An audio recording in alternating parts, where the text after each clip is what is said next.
Hello everyone, welcome back to my channel. তোমরা সবাই কেমন আছো? আশা করি ভালোই আছো, আর আমিও বেশ ভালো আছি। আর এখানে দেখো, কলাইয়ের ডাল আমি ভিজিয়ে রেখেছিলাম। এবার শিলনোড়ায় এটা বেটে নেব। এটা দিয়ে আমি সরচকুলি বানাবো। দেখো, শিলনোড়ায় বেটে নিচ্ছি, ভালো করে মিহি করে বেটে নেব।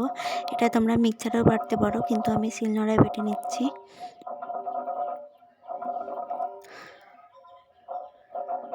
দেখো, গোটাগুলো চলে গেলে এদিকে আবার নিয়ে বেটে নিতে হবে, ভালো করে মিহি করে বাটতে হবে।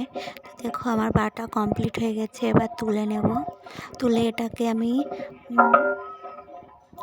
আতপ চালের গুঁড়ি দিয়ে এটাকে আর লবণ দিয়ে ভালো করে মিশিয়ে নেব। যেভাবে পাটিসাপটা করা হয় সেভাবে মিশিয়ে নেব পাতলা করে। দেখো, পাতলা করে মিশানো হয়ে গেছে। এবার এখন দেখো, তাওয়াতে দিয়ে দিচ্ছি তেল। এবার দিয়ে দিলাম এক চামচ। এবার দেখো, পাতলা করে বানিয়ে নেব সরচকুলি। দেখো, খুবই সুন্দর লাগে খেতে।